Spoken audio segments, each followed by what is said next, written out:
Ciao, bentornati sul nostro canale. Nel video di oggi parleremo del Ferragosto, dalle origini al Medioevo.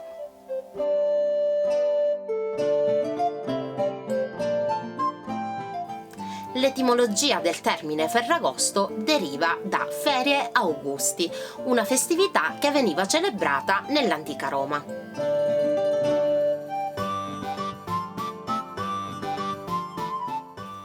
La festa era in onore di Augusto e il nome, che significa proprio il riposo da Augusto, dà anche il nome a questo mese.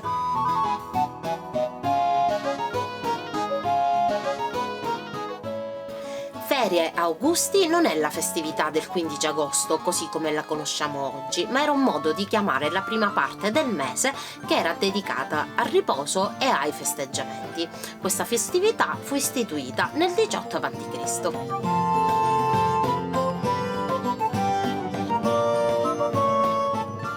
Cadeva precisamente il 1° di agosto, ma i giorni dedicati al riposo erano molti di più, tra i quali spicca il 13 agosto che era dedicato alla dea Diana.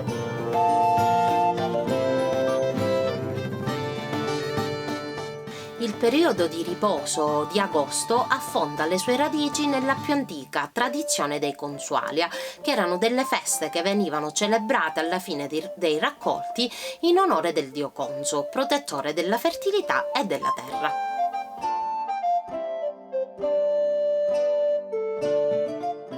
Durante i festeggiamenti in tutto l'impero si organizzavano corse di cavallo e di altri animali da tiro, come buoi, asini e muli che venivano dispensati dal lavoro e venivano agghindati con fiori.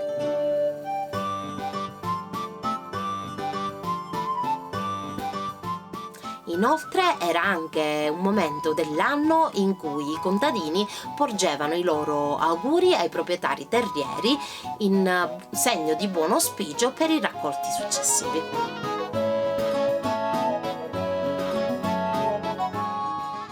Nella Roma medievale questa tradizione continuava nella processione notturna del Ferragosto, a cui prendevano parte le corporazioni, i dignitari e i funzionari, sfilando per un lungo percorso sotto archi di fiori e di foglie.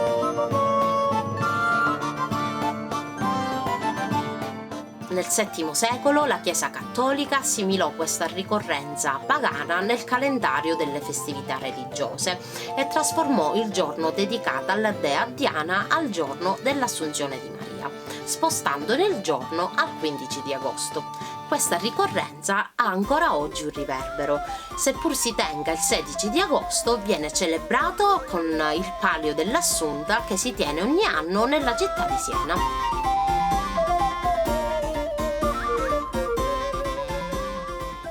Infatti, fin dal 1200 si ha testimonianza di una corsa di cavalli che avveniva nella città di Siena.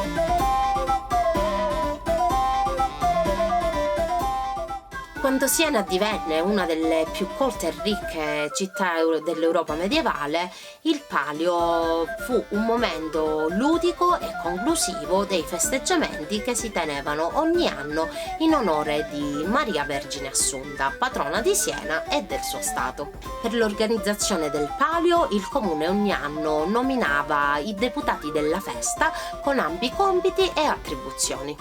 A correre il Palio erano i nobili e i notabili sui propri cavalli. Si correva alla lunga, cioè su un percorso che andava da fuori le mura al Duomo, cioè dall'esterno verso l'interno.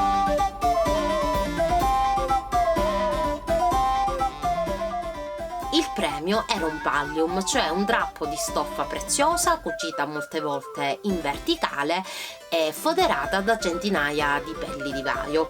Il nome palio appunto deriva da pallium.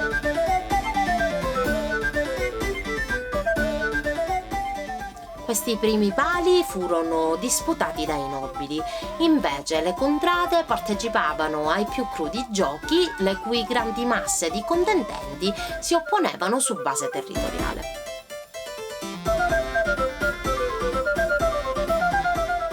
La più antica memoria delle contrade è nel regolamento del 1200. Esse erano più numerose di quelle attuali, invece dopo la peste del 1347 restarono solo 42. presero i loro nomi da strade, porte, fiumi, da chiese o da personaggi illustri che abitavano il territorio ed ebbero funzioni devozionali, amministrative, militari e anche ricreative.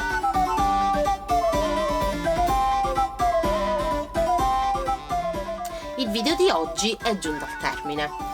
Per Aspera d'Astra iscrivetevi al nostro canale e lasciate un bel like, non dimenticate di attivare la campanellina e di seguirci su Instagram e Facebook. Ci vediamo al prossimo video, ciao!